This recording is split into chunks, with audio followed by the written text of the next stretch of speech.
Donc, je m'appelle Sandrine Le Marboli, je suis au Sénégal maintenant depuis 6 ans. Ça commence à faire, mais je viens au Sénégal, mon premier séjour remonte à 1996. Voilà. Et il y a 10 ans, j'ai fait la connaissance d'une ONG dans laquelle j'ai fait un stage pendant 6 mois. Et c'est dans cette ONG que je travaille en fait, qui s'appelle Endagrave Sahel, basée à Grand Yoff, à Cité Millionnaire, où je suis coordinatrice de programme et je travaille particulièrement sur l'éducation, sur les offres éducatives portées par la société civile. Une Française devenue maintenant sénégalaise, 6 ans au Sénégal, ce n'est pas petit. Vous avez assisté à beaucoup de choses, vous avez assisté à tout ce qui s'est passé sur le plan politique ici au Sénégal. Oui, aujourd'hui, on a eu une transition, Abdoulaye Wade part, Macky Sall va devenir président, 4e président du Sénégal. Vous avez vécu ce qui s'est passé ici au Sénégal, quel est votre sentiment?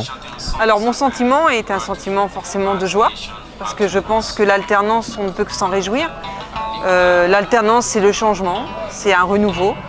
Donc voilà, donc moi, ce qui m'a surtout marqué dans cette élection-là, en fait, c'est pas autant l'alternance, mais c'est plus toute cette démarche citoyenne, tout cet engouement en fait, de la population pour les élections.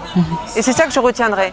Et je retiendrai aussi l'engagement de la jeunesse. Je retiendrai des mouvements comme le mouvement Y en a marre, qui a vraiment participé, je pense, à l'alternance.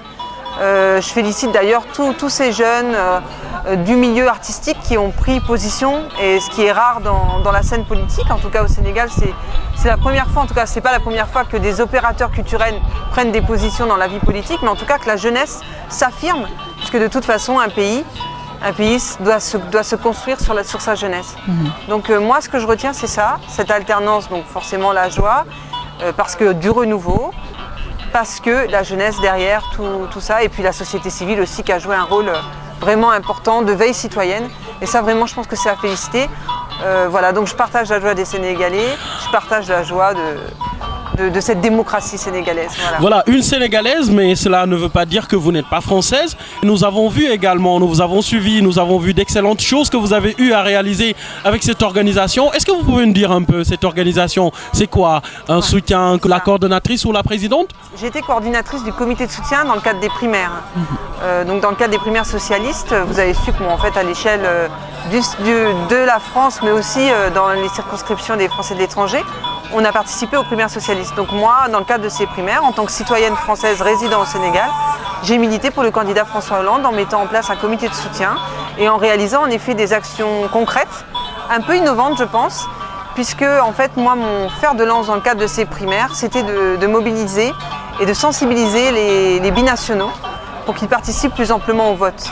En effet, on constate que beaucoup de Français résidant à l'étranger participent au vote, mais une masse de binationaux n'y contribuent pas. Alors que la plupart de ces binationaux, je pense surtout toujours aux papas. Vous voyez, les anciens, les doyens, qui ont vécu des années en France, qui ont vraiment participé au développement économique de la France et qui pour leur retraite viennent séjourner au Sénégal, viennent finir leur jour au Sénégal. Et ces gens-là, en fait, ils sont binationaux, franco-sénégalais, mais ils ne participent pas forcément aux échéances électorales. Et moi, donc, j'avais utilisé le média radio communautaire pour justement appeler tous ces binationaux à voter.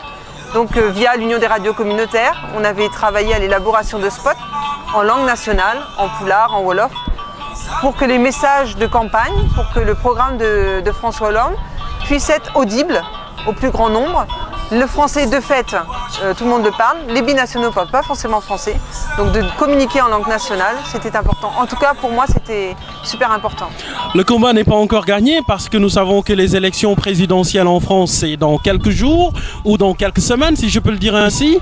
Et ici, au niveau du Sénégal, vous êtes en train de vous activer pour que ces binationaux-là puissent aller voter de façon massive. Est-ce que vous pouvez nous faire l'état des lieux? Qu'est-ce qui s'est passé ou qu'est-ce qui se passe présentement? Alors oui, on est très proche de l'échéance, le 22. Ça va venir très très vite. Concrètement, comment ça se passe? En fait, on a récupéré ce qu'on appelle la liste électorale consulaire. Dans cette liste électorale consulaire, en fait, on a tous les contacts des gens qui sont en effet inscrits sur les listes électorales. Et dans le cadre de campagne, on peut se servir de cet outil pour pouvoir communiquer via Internet ou même par téléphone. Donc on a fait tout un travail mailing où on a envoyé en fait un tract qu'on a concocté avec avec le programme de François Hollande. Et voilà, et donc du coup c'est vraiment au quotidien en fait. Quand j'ai l'occasion à mon niveau, moi, de pouvoir avoir accès aux médias radiophoniques, voilà, donc c'est vrai que comme les médias radiophoniques, et je pense encore une fois aux radios communautaires, ont vraiment marqué et en tout cas suivi ma campagne dans le cadre des primaires, quand j'ai l'occasion, j'hésite pas à faire recours à ces radios et à communiquer des messages pour que tout le monde entende. En France comme au Sénégal, si on compare les réalités, même si on est dans des types de pays différents en termes de développement, beaucoup de jeunes en France chôment. Et donc cette volonté en fait de travailler et d'impliquer la jeunesse au cœur de son programme, moi c'est ce qui me parle le plus. Et ce qui me parle le plus en tant que Française résidente au Sénégal, résidente en Afrique, c'est toute cette volonté en fait de changer les relations entre la France et l'Afrique. Tout à l'heure, Harlem Désir soulignait ça dans le cadre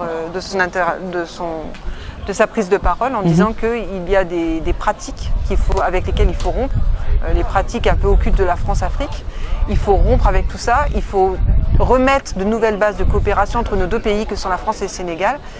Deux pays qui sont intimement liés historiquement, liés par la langue, liés par plein de choses. Toi et moi, si on est là aujourd'hui, c'est que quelque part on se ressemble. Tout à fait. Et donc voilà, donc c'est pour ça que ces 60 propositions sont réalisables et on va faire en sorte que François puisse les réaliser. Si François Hollande gagne, on nous a promis, ou vous avez promis aux Sénégalais qu'il va revenir au Sénégal et qu'il va essayer de rectifier le tir, ce que Nicolas Sarkozy avait dit à l'UCAD. Vous pensez que c'est possible ? Pourquoi pas ? Je pense que ça fait partie, des gestes que François Hollande devrait avoir vis-à-vis de l'Afrique, vis-à-vis particulièrement du Sénégal, puisque le discours de Dakar de Nicolas Sarkozy s'est fait au Sénégal, mais forcément a eu des répercussions à l'échelle du continent africain. Tout à fait. Voilà, je veux dire, dans tous les pays, en tout cas de la sous-région ouest-africaine, on en parle. Sandrine, est-ce que vous avez un message par rapport à ces gens qui vous regardent, par rapport à ces Français qui voudraient voter François Hollande? Quel est votre dernier mot? Alors mon dernier mot, c'est faites le bon choix.